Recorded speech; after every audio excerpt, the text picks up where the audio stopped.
We know that just last week, Congress, the House, voted to zero out support for, thank you.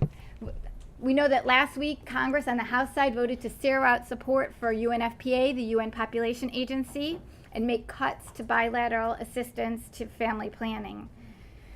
UNFPA is absolutely critical to support because we know that UNFPA is the lead agency within the United Nations system to ensure that every pregnancy is wanted, every birth is safe, every person is free of HIV, and every woman and girl is treated with dignity and respect.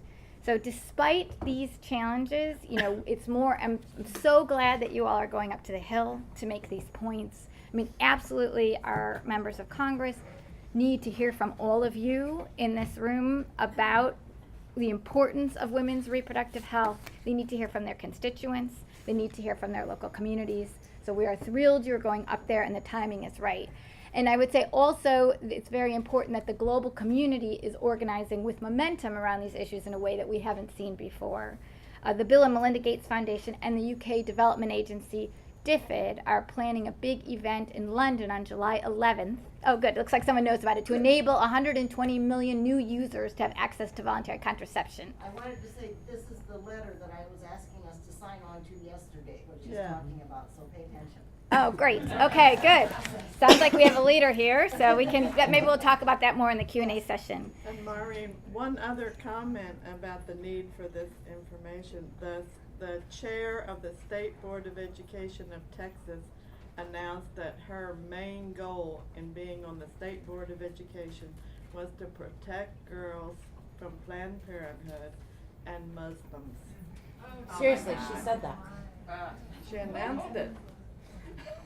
Well, you've got some work to do. That's why we need you. And I would say separately, the Universal Access Project works closely with 16 other partners on behalf of reproductive health and family planning, and specifically we've been doing activities with the United Methodist Church and with CARE in Representative Granger's district in Texas. Representative Kay Granger is the chair of the House Appropriations Committee that is responsible for oversight of these funding levels. So Texas is incredibly important. We have other partners there, and we just want to link you up. Thank you.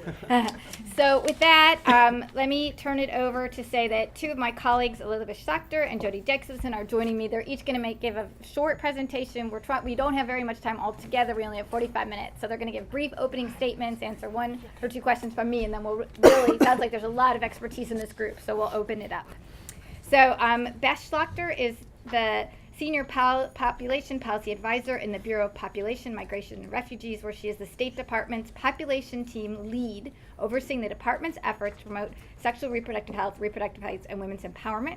She's a Foreign Service Officer and previously served in the Bureau's Public Affairs Advisor and oversees postings in Uganda and South Africa. And I guess I just also want to start by saying, I think we all owe her a thank you. I mean, Secretary Clinton has been outstanding on these issues. We've seen a 30% increase in family planning, bilateral funding. We've seen the restoration of funding to UNFPA. We've seen the global gag rule that was overturned. And generally, the reproductive health and family planning has been a centerpiece of the Global Health Initiative under both Obama and Secretary Clinton. So I just think we should start out. She has a lot of work to do, but we want to say thank you. Thank you, Maureen. Well, thank you. That's a lovely introduction. And I don't think I've ever had an applause before I started speaking, just for showing up. So thank you for being so warm and welcoming. And Maureen, thank you for that excellent introduction, because it really does sort of set the stage for beginning to talk about what the difference is with this administration and what it's meant to have a leader such as we have in Secretary Clinton. Because for the first time, we've really had somebody who has explicitly woven women's issues and women's empowerment into all of our foreign policy initiatives. And so, you sort of wonder, well, what does that mean and how does that happen? And it means that whenever she's working on an issue, or whenever she's overseas, or whenever we're talking about something important, we look through a women's lens as well, so that it's not just an economic issue. It's not just something about maybe about terrorism or about any of those other issues. It's just, how are women impacted by what we're doing, and how can we bring their voices to the table and create an empowering environment for their participation. And so I think everybody here understands that fundamentally the base of women's ability to participate in anything is their ability to have a safe reproductive life and to be able to control the choices that they have within their own life about that, so that they're available to participate in these other issues regarding, political participation, education for their own children, sustainable development. So that's why we've taken a very firm line on trying to be as forward-leaning as possible when it comes to reproductive health issues. As Maureen mentioned, on the second day in office, President Obama rescinded the Mexico City policy, which severely limited the ability of our NGO partners in the field to coordinate and be effective when it came to reproductive health. So that's gone for the time being, which is fabulous news. We've re-engaged in a very positive way with UNFPA, who we consider to be, the world's leader in providing reproductive health for women in over 155 countries around the world. We work with them through our executive board participation to ensure that they have the environment and the funding that they need to move forward. The Obama administration has provided over $180 million to UNFPA since coming in 2009. We've seen that funding decrease over time. That's true. We all understand that this is a difficult economic environment, and so the administration has done what they can to show support. We wish it was more, but we are firmly behind them politically. And one of the key things that we do from my office is try to express that support and make sure that we have an opportunity for the administration to demonstrate how they're behind UNFPA. And that's one of the ways in which we'd like to partner with all of you in the grassroots, is sort of spreading that word that these issues are fundamental, the State Department is behind them, and these are the reasons why it's important, because we all know that there's a lot of misinformation. There are a lot of efforts, such as to malign Planned Parenthood and to hook it up with Muslim issues and all of these other things that make it all so complicated. We would be happy to partner with you in any way that we could to facilitate your work in explaining what really all of this means to women internationally and how that dovetails with your own interests as well. Some of the ways that we've tried to be constructively engaged and to show really sort of a forward-leaning leadership are through the various commissions in which we participate, and I'll mention one briefly. It's the Commission on Population and Development. They meet annually at the UN. They have a lot of support from the advocacy community, including groups that work around the United States. This year, every year we consider a different theme that works on reproductive health and family planning issues. This year it was on youth issues, and we were very pleased that even though internationally we face the same sort of complicated environment on these issues that you all face domestically, we were able to sort of push the envelope and to gain new explicit rights for youth. We have a document now that has international consensus that says that young people have the right to decide on matters related to their sexuality, that they should have access to reproductive health and family planning that's confidential and doesn't discriminate. The young people should have comprehensive sexuality education so that they can understand the challenges that they're facing in their own lives, and that we would be promoting young people's right to control their sexuality free from violence, discrimination, and coercion. And so having a document that actually says that about young people, it's really a first for us on the international stage. UNFPA was a strong partner in accomplishing that, and we're very proud of that outcome. With that, I'll turn it over to Maureen. Great, and now Jody. Okay. Oh, wait, let me do your bio. No, don't. No, wait. I want them to know who you are. Okay. Jody Jacobson we're very honored to have her today. She's a longtime leader in health and development community and an advocate with extensive experience in public health, gender equity, human rights, the environment, and demographic issues. She's currently the editor-in-chief of RH Reality Check. Previously, she was the director of advocacy at American Jewish World Service, executive director at the Center for Health and Gender Equity at Change. Thank you. Thank you. Thanks to both of you for having me here and everyone here. Just briefly, first I want to say thank you to Maureen and United Nations Foundation, because RH Reality Check, which is www.rhrealitycheck.org, actually www.rhrealitycheck.org was actually founded originally by Tim Worth and folks at the United Nations Foundation. We just became a 501c3 in January, and so we've spun off from UNF in order to be able to expand more quickly. Basically, RH Reality Check is a social media platform that focuses on news, analysis, and commentary on reproductive and sexual justice issues, both domestically and internationally. And the reason that I believe RH Reality Check was originally founded, and the reason it's become increasingly important as part of a field, a really rapidly expanding field of social media platforms that focus on our issues, is because so many people today are getting their news and analysis online. More people go to CNN, for example, to CNN.com through Facebook than go to CNN.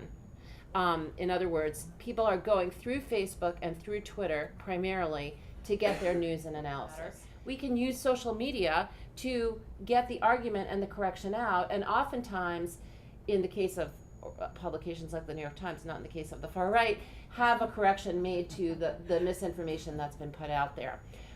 We can, for example, counter the political weight of groups like the U.S. Council of Catholic Bishops or Human Life International or other groups that are trying very hard, not only, and let's be very clear, not only to focus on abortion as an issue, but to undermine and eliminate contraceptive access and family planning.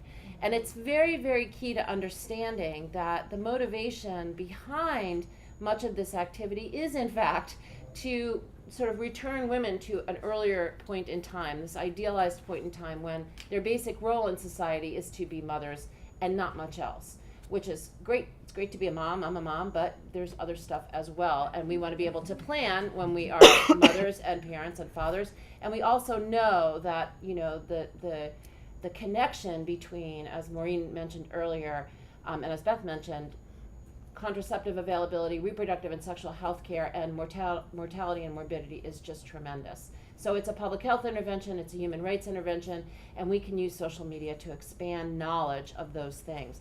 We can also use social media for accountability.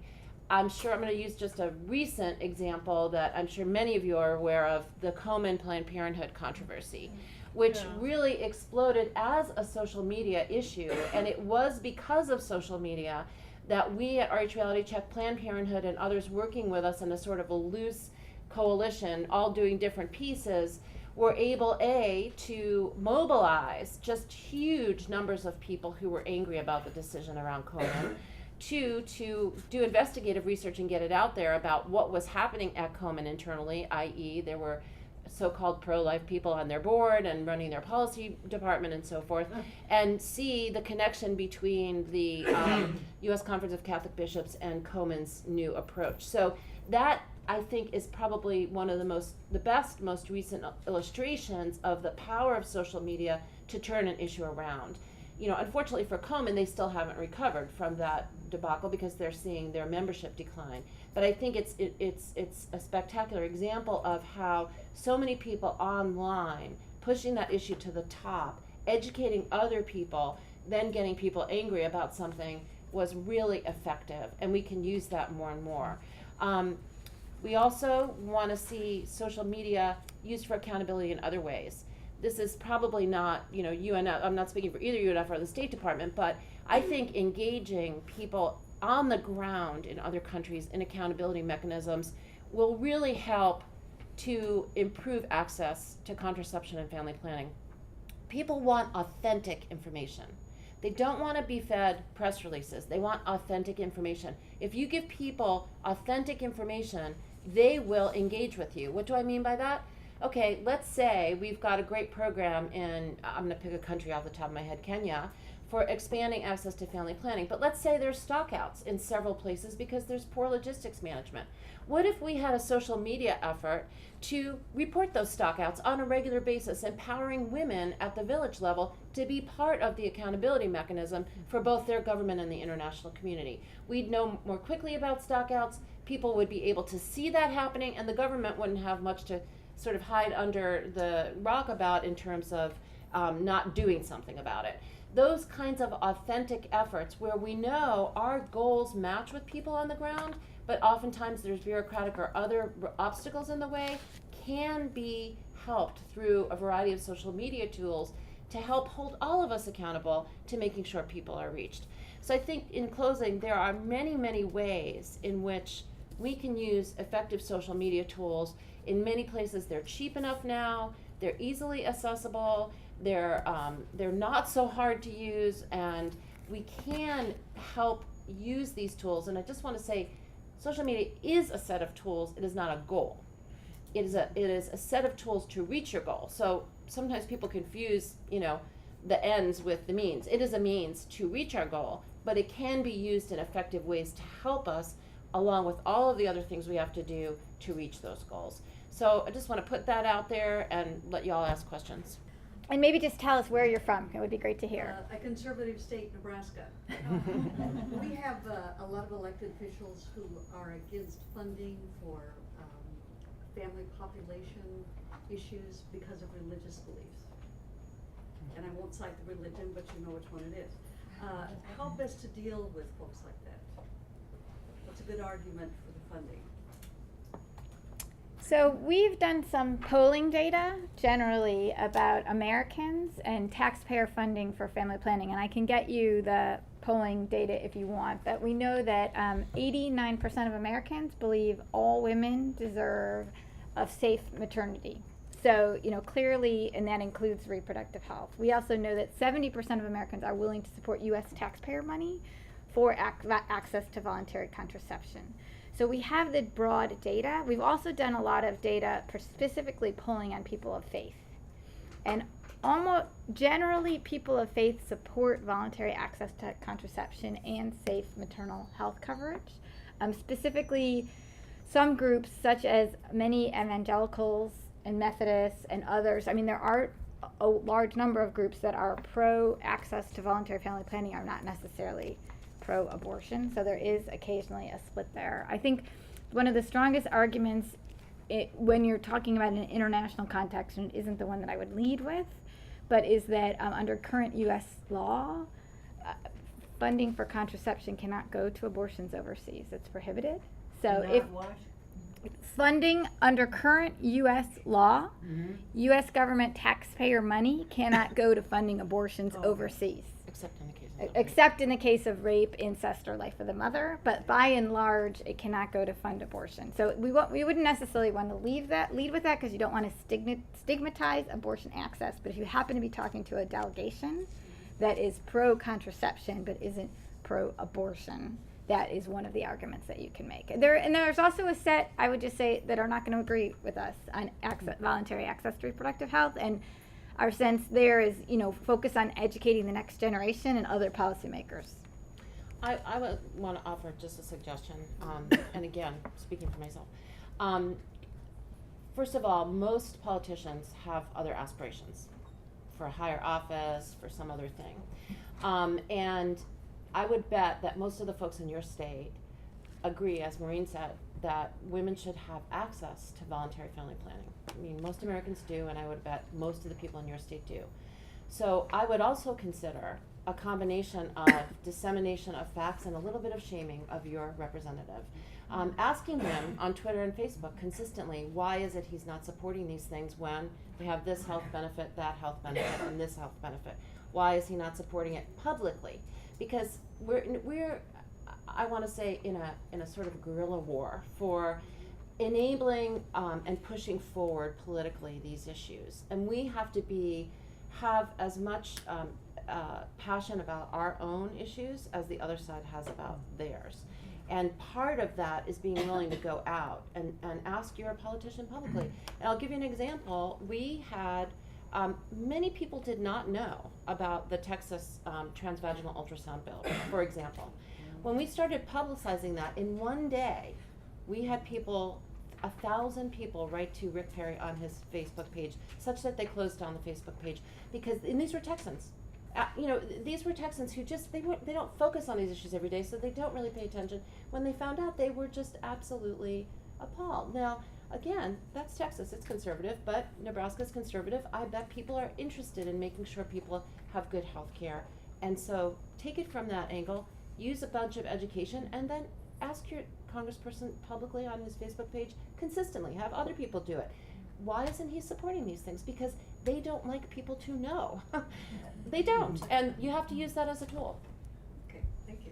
Can I just maybe add on to that it's also perhaps beneficial to partner with the faith-based organizations or the groups that do support it as well, so that it's not always presented as a polarized issue, that it's either like secular or faith-based on either side, because I find that to me is one of the misinformation campaigns that's presented, that it's, you know, either you are a Christian and you believe this, or you are a secular person and you believe this. And I think that it's really important for people of faith who do support access to reproductive health to be a part of the conversation as well. So if there's finding those allies that are in your state that are able to participate in that as well. And I'll just add on that one, we do work with United Methodist Church, the New Evangelical Partnership, Christian Connections for International Health, all of whom, a lot of them who have state, and also the Religious Institute, a lot of whom who have, so we can try to, if you follow up with me afterwards, I can try to connect you with some of those groups in your state if you're interested. Karen? Yes, I am a feminist. I love being in a room with this much estrogen, and I am so proud of the men who are here. Yes.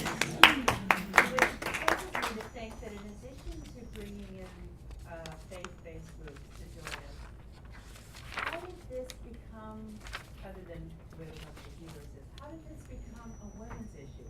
Can't we make it a man's issue? I mean, and the more that, because there are some people who just don't hear messages if they come from women, and they'll hear them if it comes from men.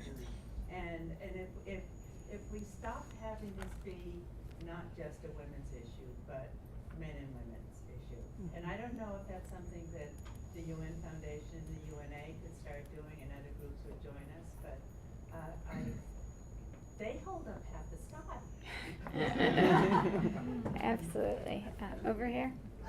We're just beginning, really. We've just started a UNA Women's Affinity Group here.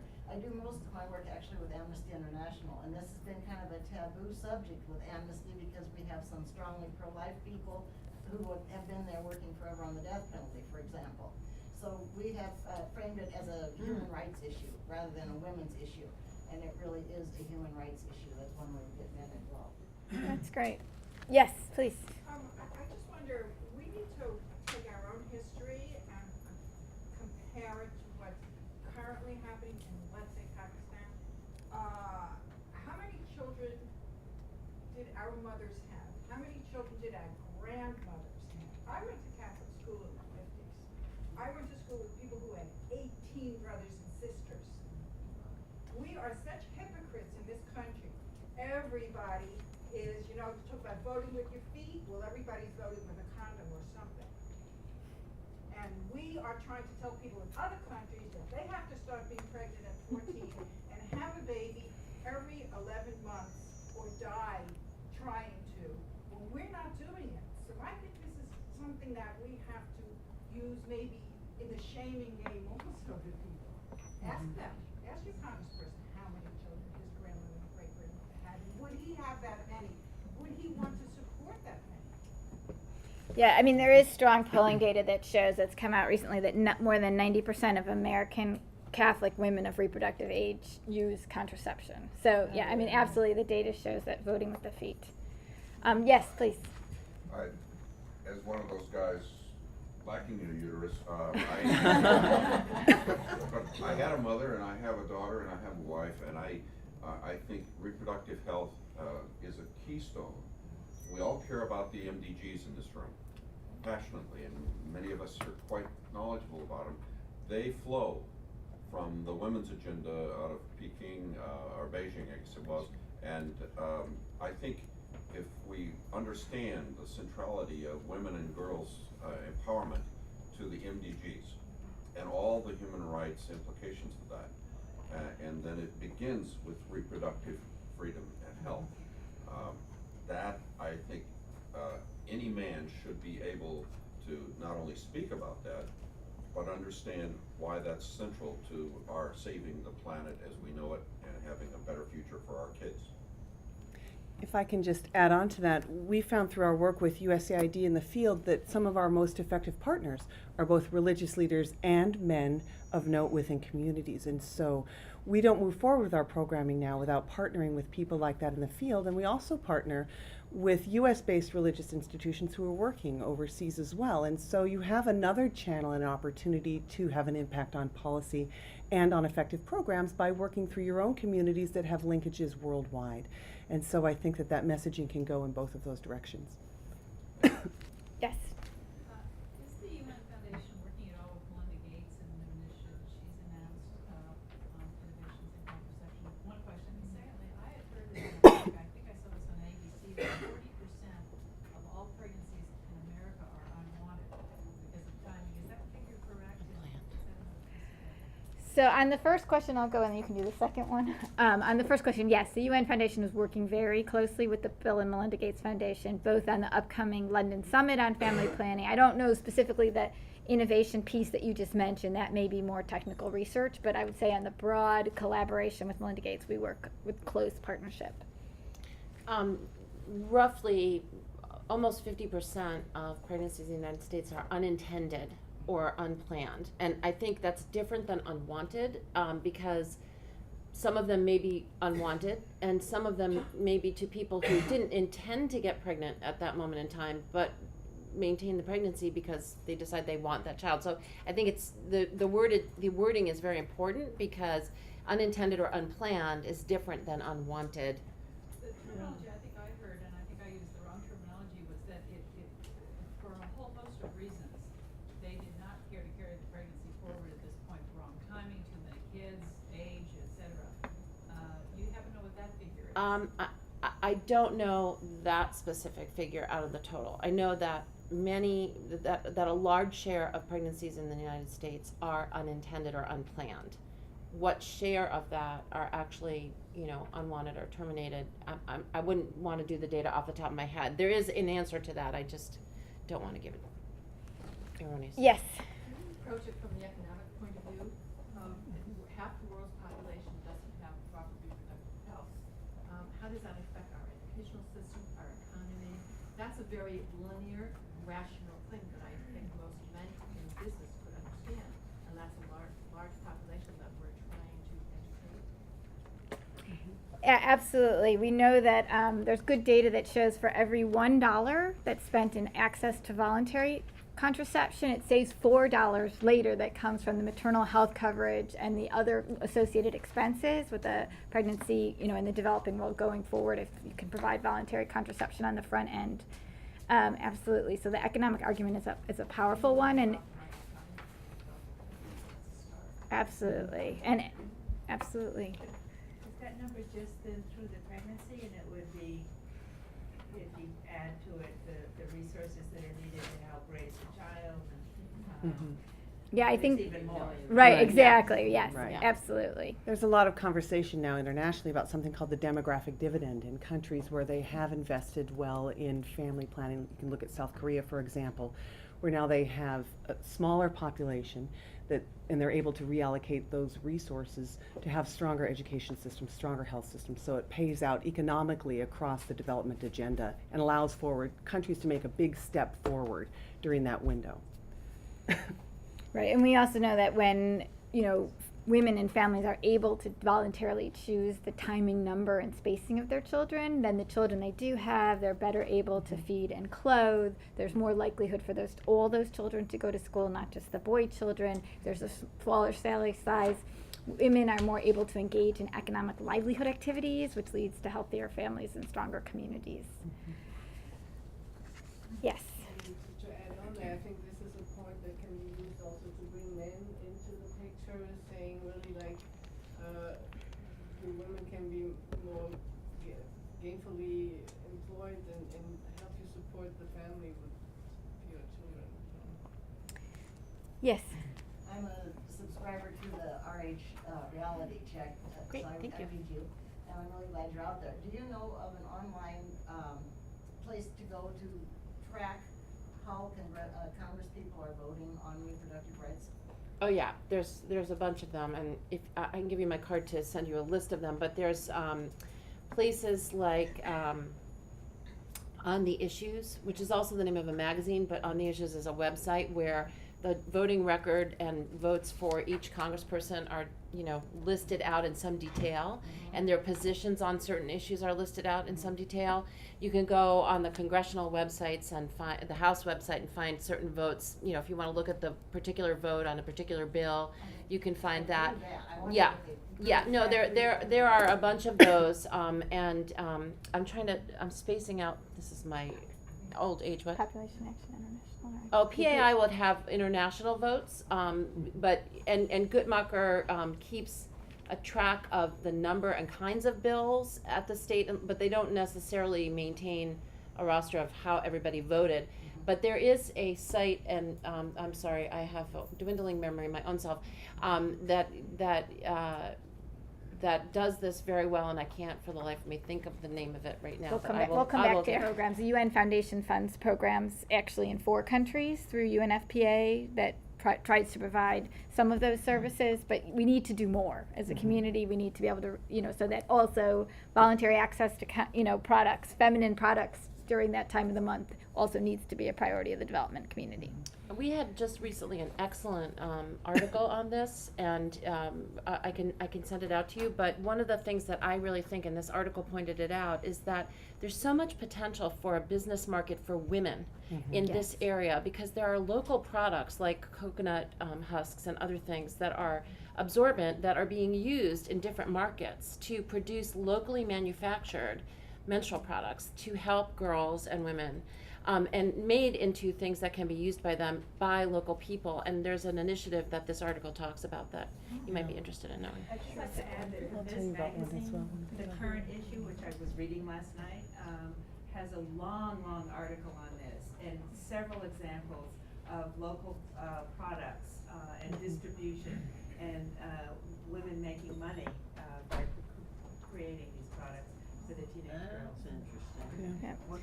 So, do you guys want to have a last word before? Just as we wrap up, I just wanted, I guess as our last word is to say, you know, we're here as a resource to you and to support the work that you do as well.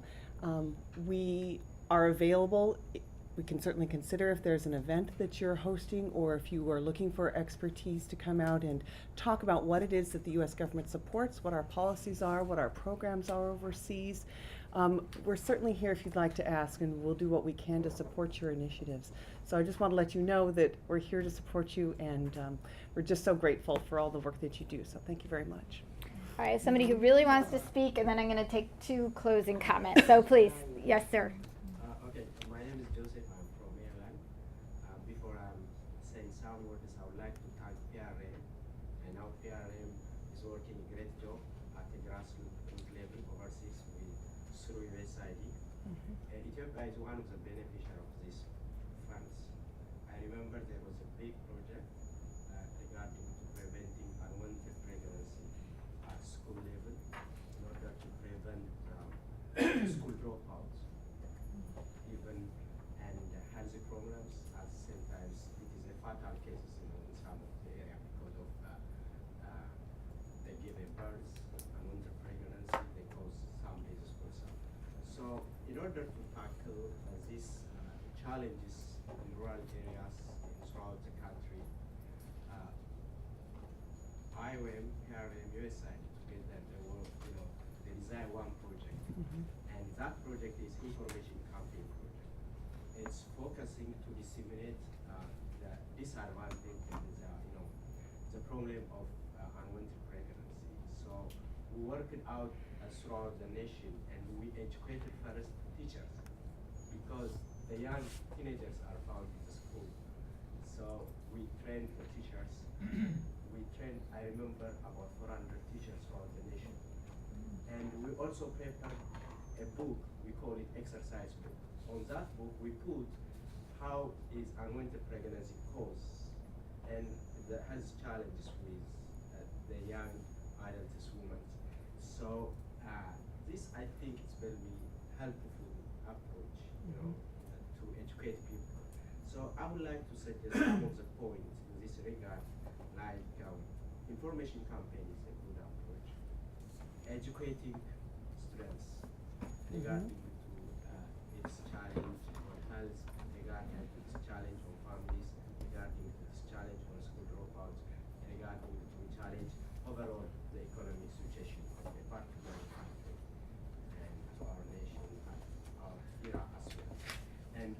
would like to let us mainstream this challenge into a curriculum. Because in the curriculum, we need to, family health is a big issue. We have a lot of single mom, we have a lot of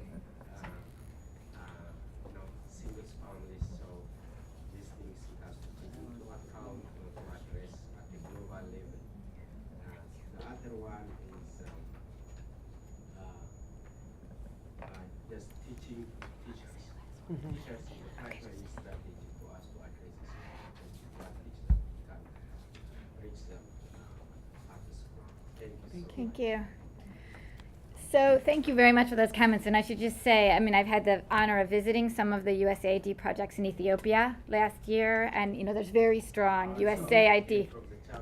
Yes, very strong USAID projects on the information campaign, educating, and mainstreaming. I was really impressed. They've trained 38,000 health workers, and they have some books actually for the illiterate that are all picture books about how the reproductive health cycle works. So yeah, there's a lot to be done, but there's really strong U.S. Agency for International Development programming. But that takes us to the point that we need to make sure those programs are funded. So just to close up of what you can do to make sure that those kind of programs keep going and are brought to scale. What do we know? One is use your voice. So please, go back. You guys are experienced organizers. Go back to your local communities and talk about the 215 million women who want voluntary access to reproductive health and don't have it. And also, second, join UNA Women. We're so excited. We want to keep working with this new structure within UNA that's going to focus on women's issues, building off the strong track record. So join up with that, and we'll be able to have an ongoing conversation and activities. Number 3, it's great. So many of you are doing the lobby day. So talk to your member of Congress and then do a follow-up. So when you get back in your home districts this summer, this fall, do a secondary meeting with some of your other UNA members. Go back into the district office because that is so incredibly important. And then the last thing we want to do is say, be bold. These issues right now, they are under attack. They need all of us. So in the back of the room in your packets, there's an advocacy sheet with 10 things that you can do. Write a blog, write an op-ed. We heard about the power of social media. We also want to keep in touch with you. So follow us. For those of you who are on Twitter, we are on Twitter at the & Universal Access Project. And then also if you fill out our sheets, that way we'll collect your names and addresses. So we'll be able to keep in touch with you and keep giving you updates on this issue. So so excited to see all of you here today and hope we can keep this going. Yes?